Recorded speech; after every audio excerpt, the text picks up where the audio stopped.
Commander Jiho Park stared at the strange metal floating in space. His ship had been patrolling the edge of the Forbidden Zone for 3 months. This was the first time he had seen anything interesting. "Sir, should we bring it aboard?" asked his second officer, Lieutenant Minho Kim. Jiho nodded. The metal piece was big, maybe the size of a small room. It had marks and burns on it like it had been in a fight. When they pulled it into their cargo bay, Jiho saw something that made his blood cold. There were words written on the metal. Some were in the old Viridian language that his people used 500 years ago, but others were in a language he did not know. The metal also had symbols that looked like weapons and ships. "What do you think this is from?" Minho asked. Jiho touched the burned metal. "I think this is from a battle, a very old battle." Back on their homeworld, Jiho took the metal piece to Dr. Suki Lee. She was the best scientist who studied old things and other species. Her lab was full of bones, rocks, and pieces of metal from across the galaxy. "This is very strange," Suki said after looking at the metal for 2 days. "The Viridian writing is 500 years old.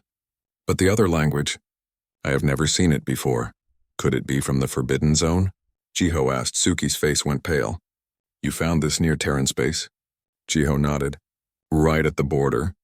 What do you know about that place?" Suki was quiet for a long time. Then she showed Jiho to a locked room in her lab. Inside were books and files that looked very old. "These are records that most people are not allowed to see," she said. "They talk about the species that used to live in the Forbidden Zone. The humans." "I thought humans were just primitive animals," Jiho said. "That is what they teach us in school." Suki shook her head. "The official records say that. But these old files tell a different story. Look at this." She showed him pictures of buildings and machines. They were huge and complex, much more advanced than anything Jiho had ever seen. "These were built by humans?" he asked. "According to these files, yes. But then, 500 years ago, all contact stopped. The Empire made a law that no one could go to human space. They said it was because humans were dangerous animals." Jiho looked at more pictures. He saw ships that were bigger than cities. He saw weapons that could destroy planets.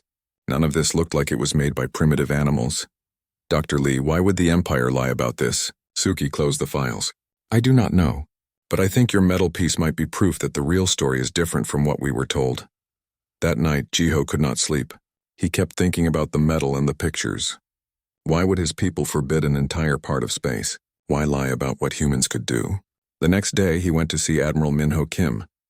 The admiral was an old man who had served in the fleet for 50 years. If anyone knew the truth, it would be him. "Admiral, I need to ask you about the Forbidden Zone," Jiho said. The admiral's face changed. He looked scared and angry at the same time. "Why are you asking about that place?" Jiho showed him pictures of the metal piece. "I found this near the border.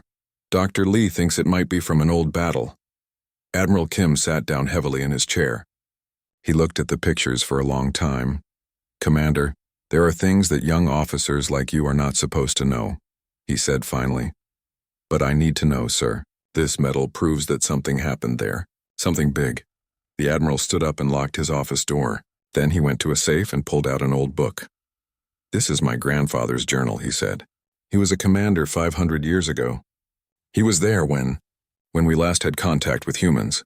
Jiho opened the book. The writing was old and hard to read, but he could make out some words. Battle, retreat, fear, loss. "Admiral, what really happened?" "The official story says we drove the humans away because they were dangerous animals," the admiral said.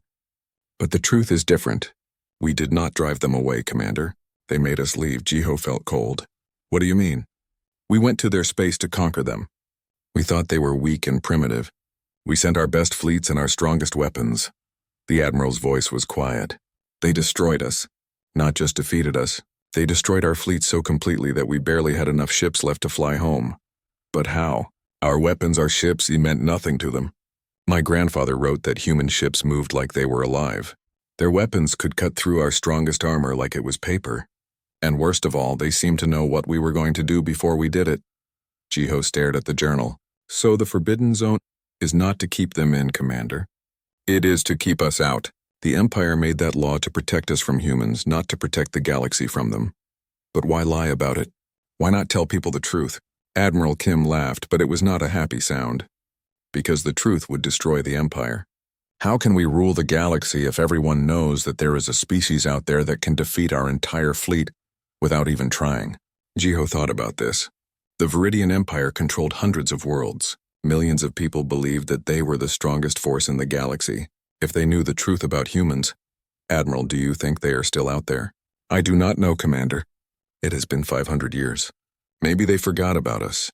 Maybe they moved to other stars. Or maybe, he looked at the metal piece, maybe they are still there, waiting. That night, Jiho stood on his ship and looked toward the Forbidden Zone. Somewhere out there, past the invisible line that no Viridian ship was allowed to cross, there might be humans. Real humans. Not the primitive animals from the stories, but the builders of those incredible machines. He touched the metal piece in his pocket. Soon, he would have to make a choice. He could forget what he had learned and go back to his normal duties. Or he could try to learn more about the truth. But as he stared into the dark space beyond the border, Jiho had a feeling that the choice might not be his to make. Something told him that after 500 years of silence, the humans might be ready to remind the galaxy that they still existed. General Yuna Choi stood on the bridge of her flagship and stared at the view screen. She had seen many amazing things in her 30 years as a military officer, but nothing had prepared her for this. Earth hung in front of them like a blue and green jewel, but around the planet were structures that made her ships look like toys. Massive rings circled the world. Each ring was bigger than the largest space station in the Empire. Platforms floated between the rings, bristling with weapons and sensors. General, said Captain Minsu Jiang, her second in command, our sensors are detecting over 3,000 defensive platforms. Each one is larger than our biggest battleship. Yuna tried to stay calm, but her hands were shaking. What about their power readings? That is the strange part, General. We cannot get clear readings. It is like their technology is interfering with our sensors. Have they responded to our presence? Not yet, General. They are just watching us. Yuna looked at her fleet. 200 ships, the pride of the Empire. Each ship carried enough firepower to destroy a city. But looking at the human defenses, she felt like she had brought kitchen knives to fight giants. General, called the communications officer. We are receiving a transmission. From where? From Earth, General. It is in our language. Yuna felt surprised. How did humans know their language? Put it through. The view screen changed. Instead of Earth, it now showed a human face. The man looked young, maybe 30 years old. He was sitting in what appeared to be a command center. Behind him, Yuna could see other humans working at strange machines. Greetings, the human said with a smile. I am Captain Yoonji Nam of the Earth Defense Force. Welcome to the Sol system. Yuna was not sure what to say. She had expected primitive warriors or frightened animals. This human seemed polite and confident. I am General Yuna Choi of the Viridian Empire, she finally said. We are here to claim this system for the Empire. Captain Yoonji's smile did not change. I see, that is interesting. May I ask why you believe you have the right to claim our home? This system is not claimed by any recognized galactic power. According to Empire law, we can take control of any unclaimed territory. Ah, Yoonji said. I think there has been a misunderstanding. This system is claimed. It belongs to humanity. Yuna felt anger rising in her chest. Humanity is not a recognized galactic power. Your species was removed from the galactic community 500 years ago. Removed? Yoonji laughed. General, I think your history books may be incomplete. We were not removed. We chose to leave. Before Yuna could respond, another voice came over the communication system. It was a different human, a woman this time. Captain Nam, please transfer me to their leader. The view screen changed again. Now Yuna was looking at an older human woman. She was sitting behind a desk in what looked like an office. Her clothes were simple but well made. She had the bearing of someone used to command. General Choi, the woman said. I am Ambassador Inho Bayek. I represent the human government in dealings with other species. What government? Yuna asked. Our records show that humans live in scattered tribes. Ambassador Inho smiled. Your records are 500 years old, General. Much has changed since then. How much could have changed? You are still confined to one small system. Are we? Inho pressed a button on her desk. The view screen split in two. On one side was the ambassador. On the other side was a star map showing the local area of space. Yuna gasped. The map showed dozens of star systems marked with human symbols. Systems that the Empire thought were empty or inhabited by primitive species. As you can see, General, we have been quite busy. Yuna tried to process what she was seeing. If this was true, Then humans controlled more territory than some entire sectors of the Empire. This is impossible, she said. Our scouts would have detected human colonies, would they? Inho asked. Tell me, General, what do your sensors show when they scan our defensive platforms? Yuna looked at Captain Minsu. He checked his instruments and shook his head. Strange readings, General. It is like they are there and not there at the same time. Our technology has advanced considerably in 500 years, Inho explained. We have learned to hide from sensors that we do not want to see us. Then why reveal yourselves now? Because you came here with weapons, General. We prefer to be polite, but we also prefer to be clear about our capabilities when threatened. Yuna felt a chill run down her spine. Are you threatening us? Not at all. I am simply explaining the situation. You have come here to claim our territory. We are telling you that this territory is already claimed. The polite thing to do would be to leave, and if we refuse, Ambassador Inho was quiet for a moment. Then she said, General, may I ask you something? How long did it take your fleet to travel here from the Empire border? 3 weeks, why? We detected your ships the moment they entered what you call the Forbidden Zone. We have been tracking your progress for the entire journey. We know the exact capabilities of each of your vessels. We know how many crew members you have. We even know what you had for breakfast this morning. Yuna felt cold. That is impossible. Is it? Captain Nam, please show the General our records. The view screen changed again. Now it showed detailed blueprints of Yuna's flagship. Every weapon, every system, every weakness was clearly marked. These are classified designs, Yuna whispered. Not to us, Yunji said cheerfully. We have been studying Empire technology for 500 years. We know your ships better than you do. Yuna looked at her crew. They all looked scared and confused. These were veteran soldiers who had fought in dozens of battles, but they had never faced an enemy who seemed to know everything about them. What do you want? Yuna asked. We want you to go home, Ambassador Inho said simply. We want you to tell your Emperor that humanity is still here, still strong, and still prefers to be left alone. And if we refuse to leave? Then we will have to demonstrate why your ancestors made this space forbidden. Yuna looked at her weapons officer. Prepare for combat, General, the weapons officer said quietly. I am not detecting any targets. Our sensors cannot lock onto their defensive platforms. Then fire blind. Hit the largest structures. Yes, General. The weapons officer pressed the firing button. Nothing happened. Sir, our weapons are not responding. What do you mean not responding? I mean they will not fire, General. It is like they are turned off. On the view screen, Engineer Taewon Kang appeared next to Ambassador Inho. He was a young man with gentle eyes. General, he said politely, we have temporarily disabled your weapon systems. Do not worry. No permanent damage has been done. How did you? The same way we tracked your ships. The same way we studied your designs. Your technology is not as secure as you think it is. Yuna felt panic rising in her chest. Her ships were helpless. Their weapons would not work. Their sensors could barely detect the enemy, and the humans had done it all without firing a single shot. What are you going to do to us? Ambassador Inho smiled kindly. We are going to let you go home, General. But first we want to make sure you understand the situation clearly. The view screen changed one more time.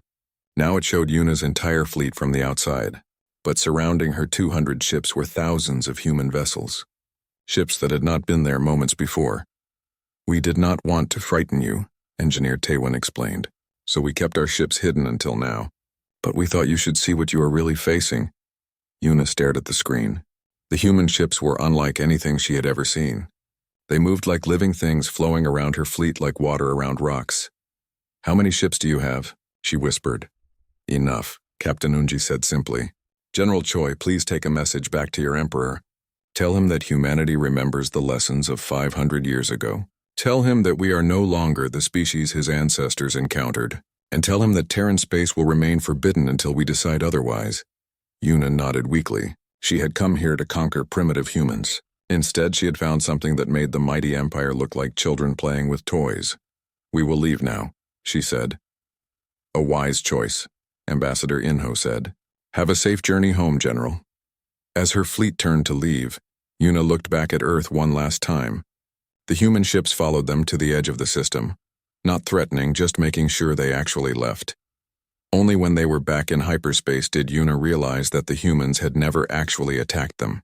They had simply demonstrated that they could destroy the entire fleet whenever they wanted to, and that, she thought, was the most terrifying thing of all.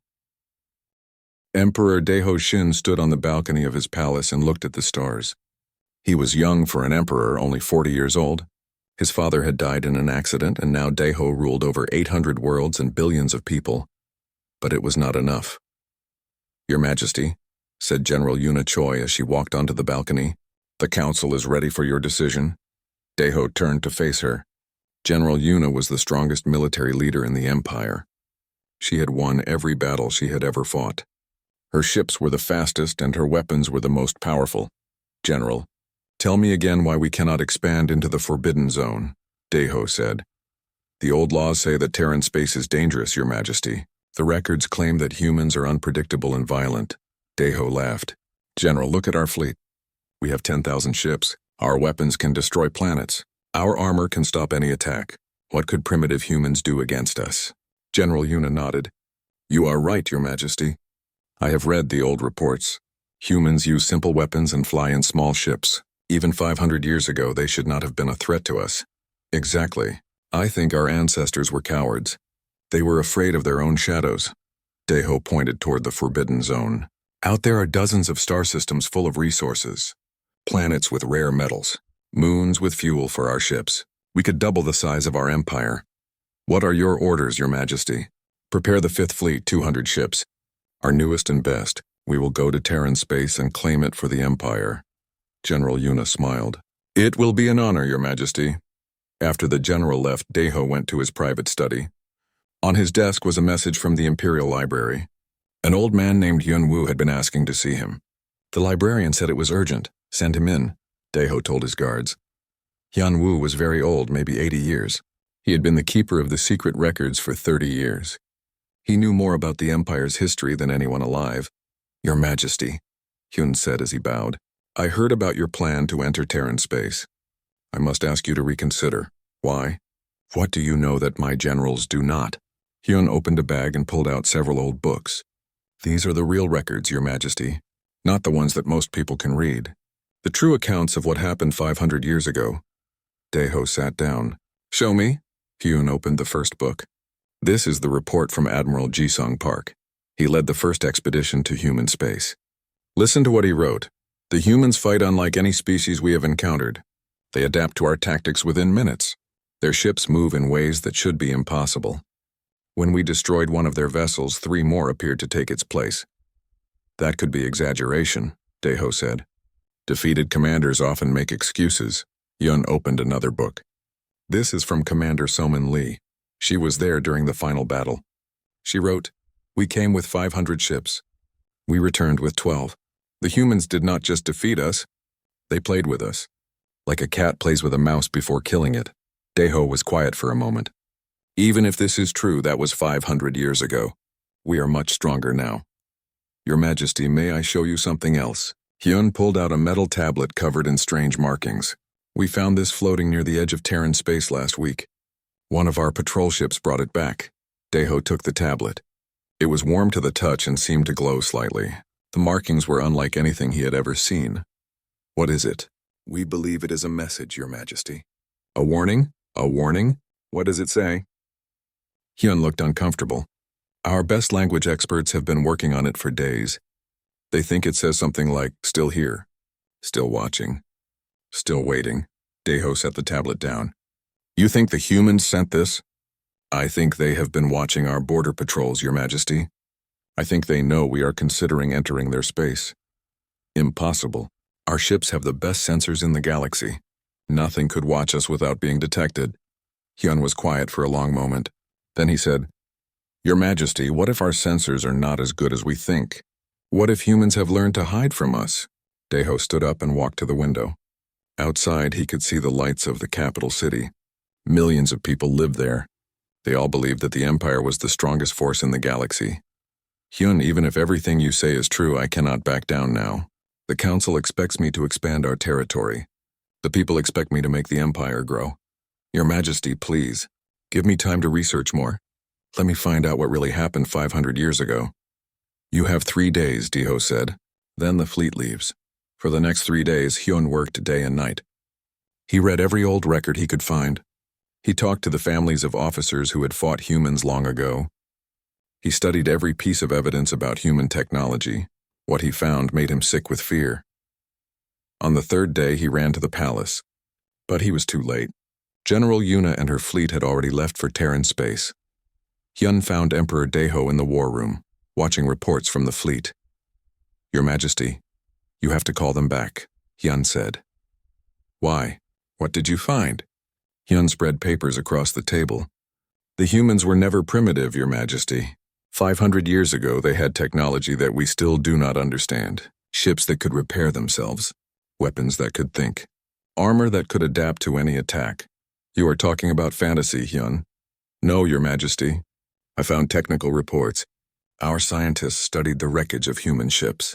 They found computers that used living cells, metal that could change its shape, energy sources that produced more power than should be possible. Daeho looked at the papers. The technical drawings showed machines that looked more like living creatures than metal ships. If this is true, what happened to them? Why did they disappear? I do not think they disappeared, Your Majesty. I think they retreated to their own space to study us. To prepare. Prepare for what? For the day when we would be foolish enough to return. At that moment, an alarm sounded in the war room. A communication officer ran in with a message. Your Majesty, we have received a transmission from General Yuna's fleet. What does it say? The officer's face was pale. It says, we have arrived at the edge of the Sol system. We can see Earth, Your Majesty. The humans have been busy. There are structures here the size of moons. We have never seen anything like this before. Requesting new orders. Daeho felt cold. Tell the general to proceed with caution. Do not attack unless attacked first, Your Majesty. Hyun said quietly. I think it may already be too late. Another message arrived an hour later. This one was different. It was not from General Yuna. It was from the humans. The message was simple and polite. Welcome back. We have been expecting you. 3 days after General Yuna's fleet returned to Empire space, Emperor Daeho sat in his throne room reading reports. What the general had told him seemed impossible. Humans with technology beyond anything the Empire had ever seen, ships that could appear and disappear, weapons that could disable an entire fleet without firing a shot. Your Majesty, said his advisor, Chancellor Wu Jin Park. Perhaps the general was mistaken. Combat can confuse the mind. Daeho wanted to believe that. But then more reports arrived. Scout ships near the Forbidden Zone were detecting strange signals. And yesterday something impossible had happened. Chancellor, explain to me again what happened to the patrol ship. The ship was doing a routine scan near the border. Suddenly, they received a message asking if they needed assistance. When they looked around, there was a human ship next to them. The human ship was offering to help repair their damaged engine. And what did our crew do? They accepted the help, Your Majesty. The humans fixed their engine in 10 minutes. A repair that should have taken days. Daeho rubbed his temples. He had a headache that would not go away. What else? The human ship gave them a gift before leaving. A data crystal containing star charts. Charts showing safe routes through areas we thought were empty space. And these charts were accurate? Completely accurate, Your Majesty. Our navigators say the routes are perfect. They avoid all the dangerous radiation fields and gravity wells that have been giving us problems for years. Daeho stood up and walked to the window. In the distance, he could see the Imperial fleet yards where thousands of workers were building new ships. Ships that now seemed primitive compared to what humans possessed. Your Majesty, Chancellor Wu Jin said carefully, there is something else. We have received a message from the humans. What kind of message? An invitation, Your Majesty. They are inviting a small group of our people to visit Earth. They say they want to demonstrate their peaceful intentions. It could be a trap. Perhaps, Your Majesty. But they also said something interesting. They said they want to show us what 500 years of isolation can accomplish. Daeho thought about this. His military advisors said it was too dangerous. But his scientists were begging to go. The chance to study human technology was too valuable to ignore. Select a small group, he decided. Scientists, engineers, and a few guards. But if this is a trap, I understand, Your Majesty. A week later, Dr. Sujin-Oh found herself standing in the docking bay of a human space station. She was the Empire's best physicist, and she had volunteered to be part of the delegation. Around her stood 5 other scientists and 3 guards. The human who greeted them was a young woman wearing simple clothes. She had a kind face and spoke their language perfectly. "Welcome to Gateway Station," the woman said. "I am Dr. Minji Han. I will be your guide during your visit." Dr. Sujin looked around the docking bay. It was huge, bigger than any structure she had ever seen. But what surprised her most was how clean and bright everything was. The walls seemed to glow with their own light. "Dr. Han," she said, "may I ask how this station generates power?" "Certainly. We use controlled fusion reactors. Each reactor is about the size of a small room and produces enough energy to power a city." One of the Empire scientists, Dr. Kuman Lee, stepped forward. "That is impossible. Fusion reactors that small would be unstable." Dr. Minji smiled. "Would you like to see one?" She led them through corridors that seemed to stretch forever. Along the way, they passed windows that showed views of space. But the space outside was not empty. Ships moved in every direction, carrying cargo and passengers. "How many people live on this station?" asked Captain Dongwoo Kim, the leader of the guards. "About 50 million, Dr. Minji said casually. The delegation stopped walking. 50 million people? That was the population of an entire planet. "This station is larger than it appears from the outside," Dr. Minji explained. "We use spatial manipulation technology to create more interior space than should be possible." Dr. Sujin felt dizzy. "You can manipulate space itself?" "Oh yes. It is quite useful for construction projects. Would you like to see the fusion reactor now?"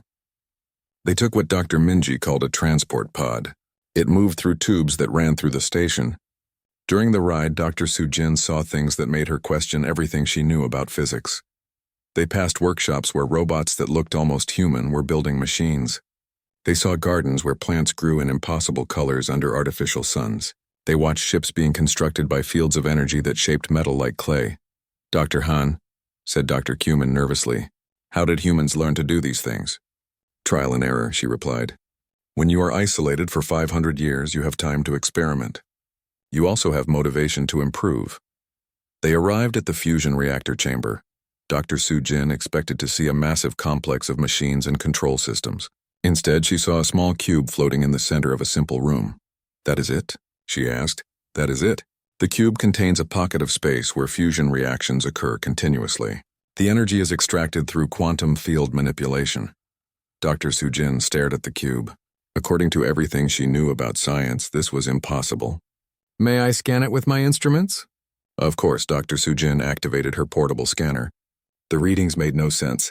The cube was generating more energy than a star, but somehow containing it in a space smaller than her hand.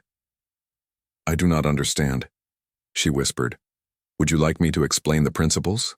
Dr. Minji asked. For the next hour, Dr. Minji drew diagrams and equations on a wall that functioned as a computer screen. The mathematics was beautiful and elegant, but it described a universe that worked very differently from what Empire scientists believed. "You are saying that space and time can be folded?" Dr. Sujin asked. "Not just folded, shaped, molded. We can create pockets of space with different physical laws. We can make time move faster or slower in specific areas. We can even create matter from pure energy."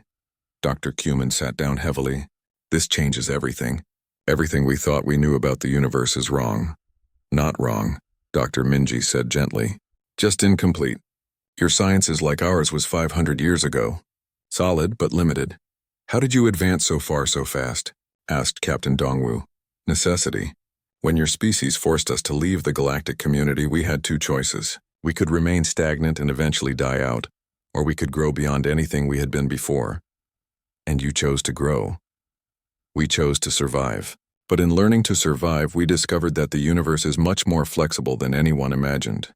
They spent 3 more days on the station. Each day brought new impossibilities. They saw humans who could communicate telepathically through technology implanted in their brains. They watched ships that traveled faster than light without entering hyperspace. They observed weapons that could destroy targets by removing them from existence entirely. But what impressed Dr. Sujin most was not the technology itself. It was how the humans used it. "Dr. Han," she said on their last day, "your people could conquer the entire galaxy with this technology. Why do you not?" Dr. Minji was quiet for a moment. "Dr. O, what would be the point? Conquest requires an enemy. We prefer to have friends. But with your power without wisdom is destruction. We learned that lesson 500 years ago when we were young and angry. Now we are older and we hope wiser. What do you mean? When your people first encountered us, we were much like you are now. We thought strength meant domination. We thought advancement meant expansion. Your empire taught us a valuable lesson when they drove us away. What lesson? That sometimes the best way to win is to refuse to play the game. On the ship ride back to Empire Space, Dr. Sujin sat with Captain Dongwu and tried to process what they had seen. Captain, what are you going to tell the Emperor? Dongwu was staring out the window at the stars. I am going to tell him the truth. That humanity is not our enemy, but they are not our equals either. They have become something else entirely. Something better, something different. Something that makes our empire look like children playing with sticks and stones. Dr. Sujin nodded. She had filled dozens of data crystals with notes and recordings. But she knew that most people would not believe what she had seen. The technology was too advanced. The implications were too vast. Captain, do you think the Emperor will want to attack them? Dongwu laughed, but it was not a happy sound. Dr. O, after what we have seen, attacking humanity would not be war. It would be suicide. As their ship approached the Empire border, Dr. Sujin looked back toward human space. Somewhere out there, 50 billion humans were living lives that seemed like magic to her. They had turned science fiction into reality. And they had done it all while the Empire thought they were primitive animals hiding in a single star system. She wondered what other surprises humanity had in store for the galaxy. Emperor Deho read Dr. Sujin's report for the third time. Each time it seemed more impossible than before. Humans who could manipulate space and time, technology that worked like magic, ships that could travel between stars in minutes instead of weeks. Your Majesty, said General Yuna from across the conference table, I know this sounds incredible, but I saw their capabilities myself. Dr. O's report matches everything we observed. Around the table sat the Empire's most important leaders. Admirals who commanded fleets, scientists who designed weapons, politicians who controlled entire sectors. All of them looked frightened. The question, said Admiral Young Ho Kim, is what we do about it. We do nothing, said Chancellor Wu Jin. We leave them alone and hope they leave us alone. Unacceptable, snapped Defense Minister Min Hyuk Park. The Empire cannot appear weak. If other species learn that we are afraid of humans, our authority will collapse. Emperor Deho stood up and walked to the large window that showed the capital city. Millions of lights stretched to the horizon. Billions of people lived in the Empire, and they all believed their military was invincible. Dr. O, he said without turning around, in your professional opinion, could we defeat humanity in a war? Dr. Sujin was quiet for a long moment. Your Majesty, that would be like asking if a child with a wooden sword could defeat a trained warrior with modern weapons. But we have 10,000 ships, weapons that can destroy planets. Surely numbers count for something. Your Majesty, numbers only matter if your weapons can actually reach the enemy. From what I observed, human defensive technology makes our weapons useless. They could probably destroy our entire fleet without taking any damage themselves. Admiral Young Ho slammed his hand on the table. I refuse to believe that any species is that advanced. There must be weaknesses. There must be limits to what they can do. Perhaps, Dr. Sujin said, but in 3 days of study I found none. The room fell silent. These were people who had spent their lives believing in the Empire's strength. The idea that humanity was beyond their ability to fight was almost impossible to accept. Your Majesty, said a new voice from the doorway. May I speak? Everyone turned to see Hyun Woo, the old librarian. He was carrying a large bag filled with old books and data crystals. Hyun, the Emperor said, what did you find in your research? The old man emptied his bag onto the table. The complete records of our last contact with humanity, Your Majesty, including files that were classified so deeply that even I had trouble finding them. He opened the oldest book. This is the personal diary of Admiral Kyungmin Choi. He was the last Empire officer to fight humans 500 years ago. Listen to what he wrote after the final battle. Hyun cleared his throat and read, Today I understand why some species choose to hide from the galaxy instead of joining it. The humans are not like us. They do not think like us. When we cornered them, they did not surrender or fight back. They simply left.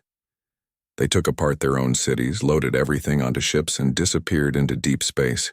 But before they left, they gave us a demonstration of what they could have done to us if they had chosen to fight. What kind of demonstration? The Emperor asked. He unturned the page. The Admiral wrote, they showed us a single ship. Just one ship no bigger than our cruisers. Then they used it to destroy an entire moon. Not with weapons, Your Majesty. They made the moon cease to exist.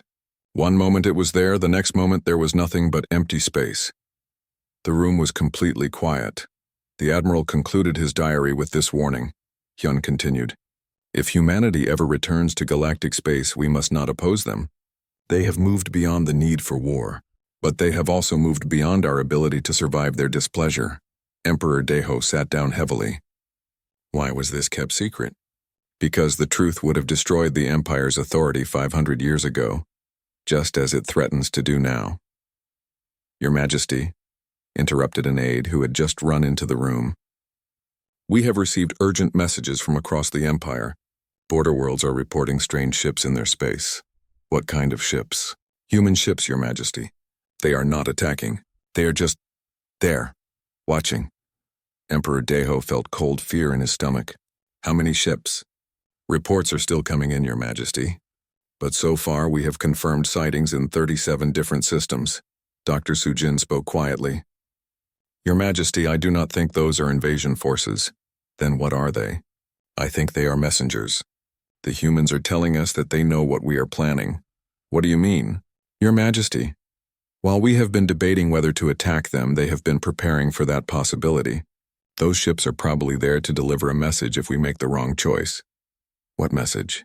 Before anyone could answer, all the lights in the room flickered. Then the air in the center of the conference table began to shimmer. A moment later, a woman appeared as if she had been standing there all along. The guards reached for their weapons, but the woman raised her hand and they found they could not move. Please do not be alarmed, the woman said in perfect Imperial language. I am Prime Minister Jihi Ro of the Earth Alliance. I am here to discuss the current situation. Emperor Daeho tried to stand, but he also found that he could not move. How did you get here? How are you doing this? Your Majesty, I am not actually here. This is a projection.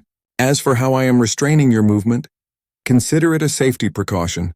We prefer diplomatic solutions, but we also prefer that diplomatic meetings remain peaceful. What do you want? Prime Minister Jihi smiled sadly.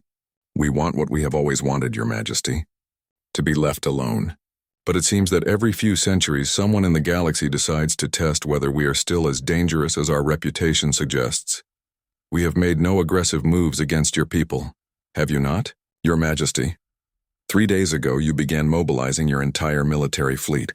Your admirals have been drawing up invasion plans. Your weapons manufacturers have increased production by 300%. Emperor Daeho felt shocked. How could you know that? We know because we have been watching, Your Majesty. We have been watching the Empire for 500 years.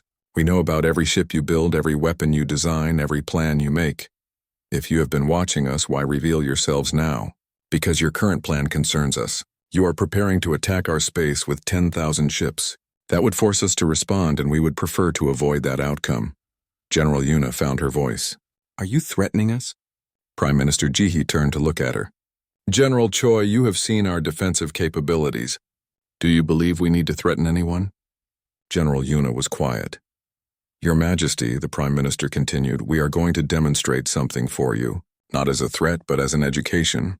You need to understand what you are considering fighting. The air above the conference table shimmered again. Now it showed a view of space near the Empire's capital world. In the distance, they could see the Imperial Grand Fleet. 10,000 ships arranged in perfect formation. That is our entire military. Admiral Young-ho whispered. Yes, said Prime Minister Jae-hye. Impressive. We particularly admire the new battleship designs. As they watched, a single ship appeared next to the Imperial fleet. It was enormous, easily the size of a small moon. The Grand Fleet looked like insects next to it. One ship, the Prime Minister said simply. Just one. Your Majesty, called the communications officer. We are receiving reports from the Grand Fleet. Their weapons systems have stopped working. Their engines are offline. All their ships are dead in space. How? Emperor Daeho asked. The same way we disabled General Choi's fleet, Your Majesty. We sent a polite request to their computers asking them to temporarily shut down. Their computers agreed. Our security systems are designed to stop intrusion by technology similar to your own. They were not designed to stop requests from systems that your computers recognize as friendly. On the display, they watched as the massive human ship moved through the Imperial fleet. It was not threatening or aggressive. It simply moved between the disabled ships like a whale swimming among minnows. Your Majesty, Prime Minister Jihi said, that ship contains enough firepower to sterilize the surface of a planet. It could destroy your entire fleet in minutes, but it will not do so because we do not want to hurt anyone. Then what do you want? We want you to understand that attacking us would not be a war. It would be a tragedy. Your ships would be destroyed. Your people would die. And it would all be pointless because the outcome is not in doubt. The human ship disappeared from the display as suddenly as it had appeared. A moment later, reports came in that all Imperial ships had their power restored. The choice is yours, Your Majesty, Prime Minister Jihi said. You can order your fleet to attack our space and we will do what we must to defend ourselves. Or you can choose a different path. What different path? Peace, Your Majesty. Coexistence, perhaps even friendship in time. Emperor Deho looked around the room at his advisors. They all looked pale and frightened. The demonstration had made the situation clear. The Empire's military might was useless against humanity. If we choose peace, he said slowly, what assurance do we have that you will not attack us? Prime Minister Jihi seemed surprised by the question.